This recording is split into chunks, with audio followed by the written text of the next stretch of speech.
All right, we back up on here. Still a little early. I went and got some rest. I just left y'all about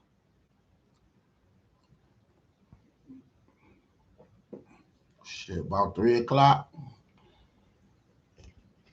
I had to run out, make a run, go get the grandbaby. You know, daughter got to work. So you know what I'm saying. Still a little nippy out there. So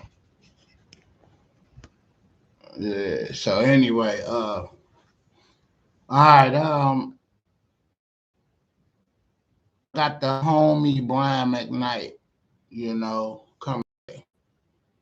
Uh, Brian Mcnight is known for a lot of hits, and I'm gonna do a reaction to one of his first videos. I think the first one that I seen was "This Is the Way Love Goes."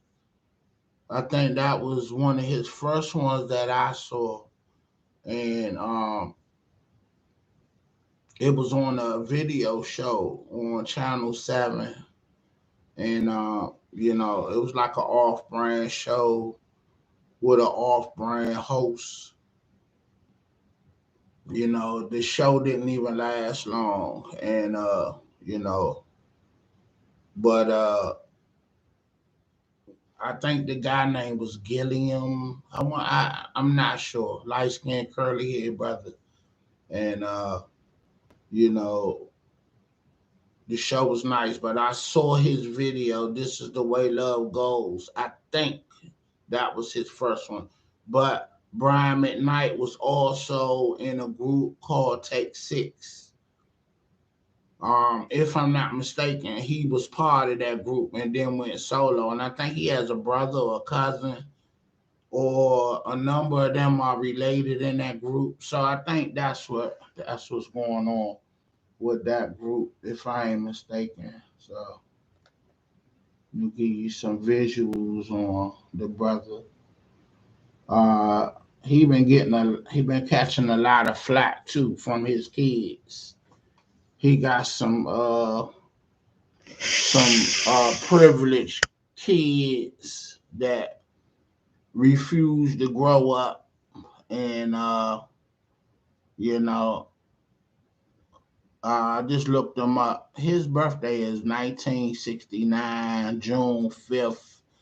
So I don't know where I saw that possibly his birthday was recent. Me, I might have had him on my radar to give him his flowers since June, but you see how that went. I'm just getting around to him. But I wanted to celebrate my brother because he been putting out some good music over the years. And I don't see him nominated for no Grammys or nothing. He just like he don't even exist. I mean, if you will, you know what I'm saying? And his catalog is timeless, and he's a dynamite writer. You know what I'm saying? And used to be a playboy out there. You know, look like he played ball, or he a brother that's just tall, and music had his attention. So he didn't, go to college and play ball.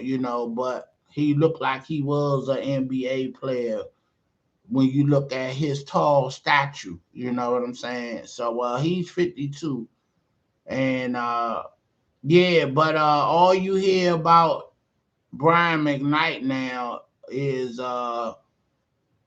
his sons make him out to be a deadbeat father because he's remarried and got another family, and he has another young son, you know and but see, here's the deal. I figured it out.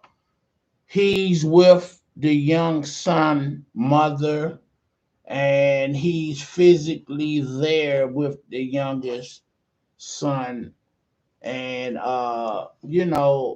He done made his money. He ain't touring on the road like that no more. So now he can really enjoy life. When he had the oldest two boys, he was out there on the road, getting his money. He was touring and everything. So, the kids missed him from being at home, being a dad, and that's what this is all about. So, long story short, he tries to make up for the kids, for not being there. He just spoiled the kids.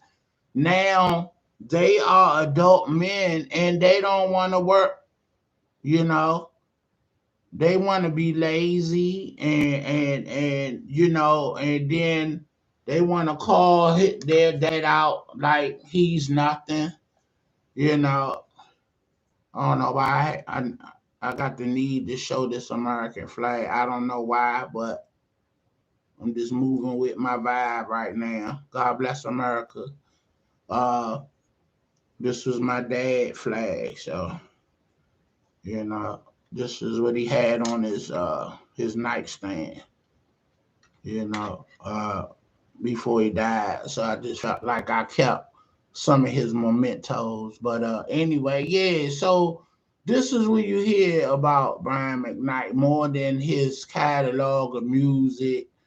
I see he's not public because of the embarrassment that his sons is taking him through, and he been paying for apartments and everything for them, and he trying to get them to go to school and start a business. Because I heard Shaq just said to his kids, we're not rich, I'm rich, and you guys gonna go to school and you gonna start a business, and I'll throw money behind your business.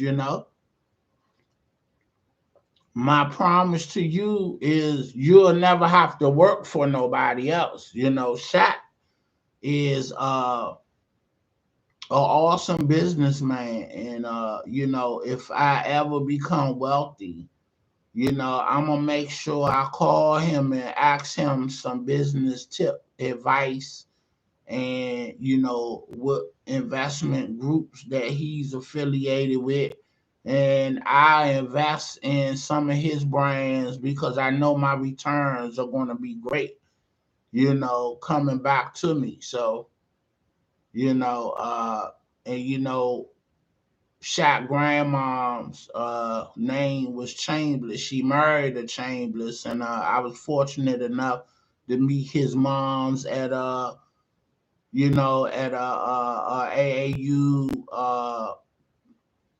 championship tournament down in North Carolina. She was speaking there, and we were in the speaking engagement, and it's a whole video of that out there, that she met me and my wife, and where we met her and my son.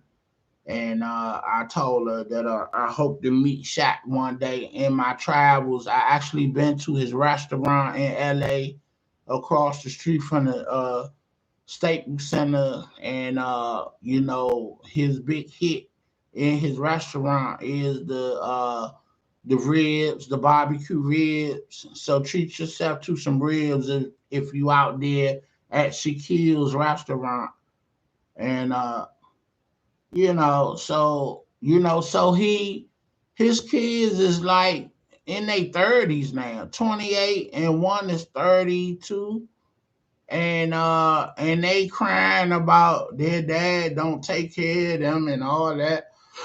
And it really make them look bad. Like, y'all some deadbeat kids. You in your 30s talking about your father don't take care of you. When are you going to be young men and grow up? You know what I'm saying? So, but I get it. It ain't really about them being taken care of, because I'm sure they was and they is. They're lashing out because they felt like they didn't have their dad in their life. because he was an entertainer and he's on the road, earning his money, and but I get it. He like, I'm not taking care of grown men, and it get to a point sometimes kids are not grateful, and then they feel entitled. But me just personally, I put their butt on an allowance and let them rock out. You know, you'll be on an allowance, and you know, and that'll be it. I mean, a month. Once I give you what I and you blow it, that's on you. You know what I'm saying? You know, get your butt out here and start a business, and I'll back it. But you're not gonna sit on your butt and just think I'm gonna take care of you. I personally, I'll give them 3,000 a month a piece, and that will allow them to have at least a place and a paid for car. I'll pay for them a house. I will pay for them a car, and 3,000 a month will pay for their bills, your utilities and gas. Anything else after that, you got to go get out here and get a job. You got to start some kind of business, you know. But that he can help this situation because he got it, I'm just saying, I remember Riddick Bowe, once he won the championship, and he's from New York, I think the Bronx, and I heard about my boy Gary Nugent was telling me that how Riddick Bowe family in New York was getting clowned that Riddick Bowe don't take care of them or wasn't looking out for them. And Riddick Bowe was on some, ain't nobody get in that ring with me. Wasn't nobody getting their nose broke or their jaw broke. And that was all me. So I ain't entitled to take care of grown folks, but he could have looked out. You know what I'm saying? Like I said, sometimes you can just buy a big family house and let all of them stay there to get everybody out the projects. And, but sometimes I get it. You just don't want to deal with your family, especially if you feel like they wouldn't do it for you. So, that's what it is. So let me key up. Let me get some more visuals on me. Let me key up. Let me key up his first video, and then we're gonna do the reaction. You know,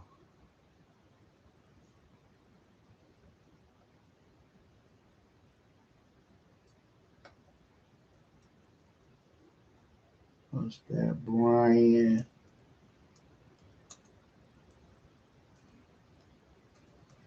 Mcnight first video. Wonder which one it was.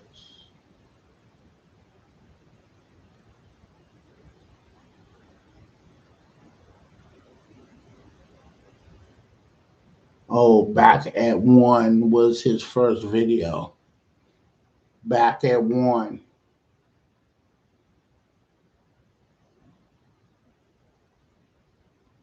Yeah. All right. Let me close this out and put the reaction tag on it so they won't be tripping. So I'll be right back at you.